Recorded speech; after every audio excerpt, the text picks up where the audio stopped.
dapat si Harry Roque ang susunod na mahuli o hulihin na dyan sa Europe. Ito'y matapos nga na bumagsak na po sa mga otoridad sa Europe at nakikipag-coordinate na ang ating Philippine National Police, ang Philippine Government para sa lalong madaling panahon maiuwi sa bansa at maipakulong si Saldico sa dami ng kanyang mga kaso na karamihan ay non-bailable offense sa flood control scam.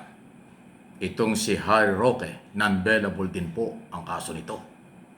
Dahil ho dyan sa operasyon ng Pogo, ngayon may under investigation pa sa kanya tungkol sa land grabbing sa Bataan. Okay? Ay nagtatago siya dahil siya ay nag-apply ng political asylum dyan sa Europe. At ang kanyang nire-respeto, sa tingin ko at opinion ko, ay batas sa Europe. Wala siyang respeto sa Philippine law, Philippine court, at Philippine government. Yan ang tingin ko dito kay Roque. Alam niyo bakit? Abay, matindi po ang kanyang pagbatikos at pambabastos kay Pangulong Marcos at sa ating gobyerno. Wala siyang sinabing kabutihan from day one mula sa kanyang pagtatago sa abroad. Mula nung siya magtago sa Amerika, kung saan nagpunta at diyan nagtagal sa Europe. Wala kang madinig sa kanya ng pagrespeto sa ating mga batas. Puro panlalait, puro pambabastos, at puro ang panawagan niya, tanggalin si Marcos, Pangulong Marcos, i-people power daw, at kung ano mga sinabi. Kaya dapat ito'y hulihin na, dalhin dito at ipakulong.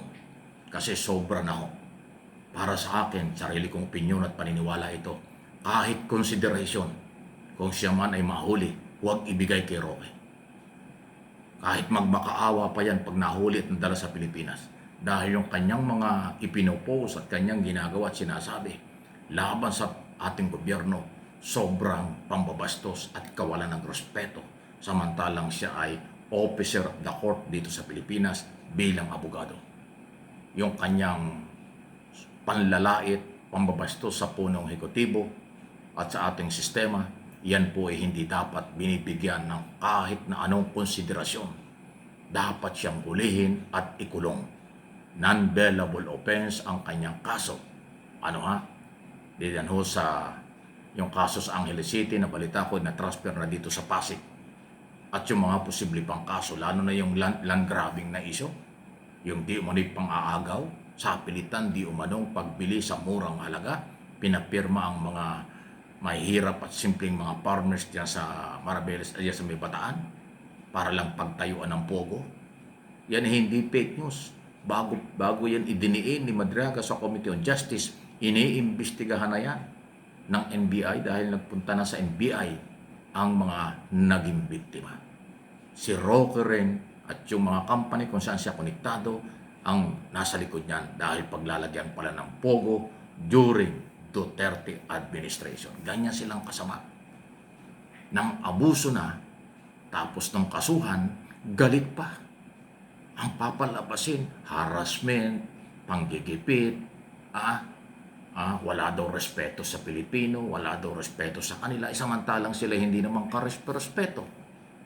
Pasintabi na Harry Roque, kilala mo rin ako, kilala kita. Kung ikaw ay nagpakumbaba, hinarap mo ang iyong kaso rito, pwede ka pang bigyan ng consideration kung kinakailangan. Pero paano ka bibigyan ng consideration kung ikaw mismo ay sumira sa iyong sarili at sumira sa ating Pangulo at sa gobyerno?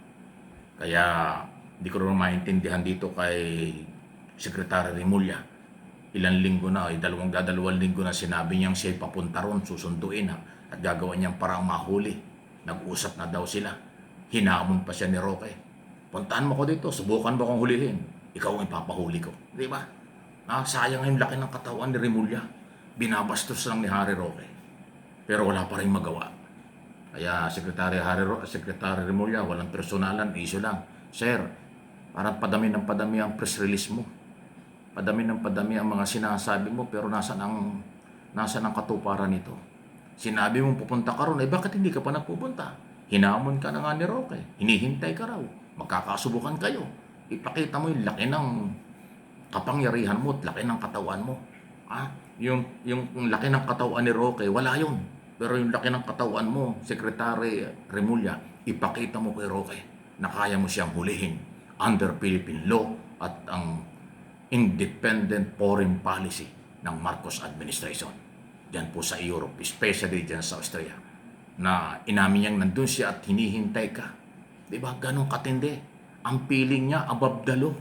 Ang piling niya walang pwedeng gagalaw sa kanya. Dahil siya daw ay protektado ng batas doon. Pero yung ating batas, sa tingin ko at opinion ko, patuloy niyang binabastos. Bakit kayo pumapayag, kayong mga nasa gobyerno ngayon, na yung batas ng Pilipino, batas ng 115 million Pilipino, ay ginaganyan lang ng mga maka-Duterte at ng supporters ni Duterte, dapat silang papanagutin. Dahil meron silang ginawang mali, meron silang pang-aabuso, dapat yan ay basihan para sila'y managot. Hindi pwede yung paisi-isi, hindi pwede yung puro press release, hindi pwede yung puro banta, puro warning. Kailangan aksyon para makita ng taong bayan na merong estadong matatag, merong estadong maninindigan, may mga taong dapat managot kapag umaabuso. Ayan, no? Hindi po ako nagagalit, madail lang tayo magpaliwanag at magtalakay ng mga issue at balita kasi po talaga hindi na nakakatuwa yung nangyayari. Palala ng palala yung sitwasyon ng kawalan ng respeto sa ating gobyerno at sa ating mga kinaukulan ng mga may pananagutan, may ginawang mali at dapat silang panagutin. Yun po yun. Okay? Kaya suportahan natin ang gobyerno, kulitin natin ang gobyerno na kailang dapat gawin, gawin na nila. Hindi ho pwede yung ang kalaban natin kasi ay araw o panahon, oras. Kung kayo patuloy na mabagal, baka walang mangyari bago matapos ang term ng Pangulong Marcos. Although marami nang nakulong, marami nang kinasuhan, may nahuhuli. So, hintayin natin ang susunod.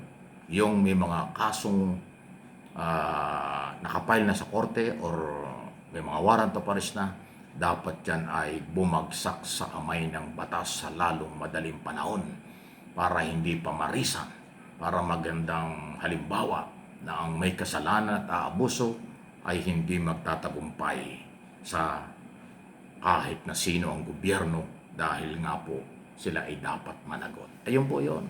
Please like, share, subscribe, and follow sa ating mga channel.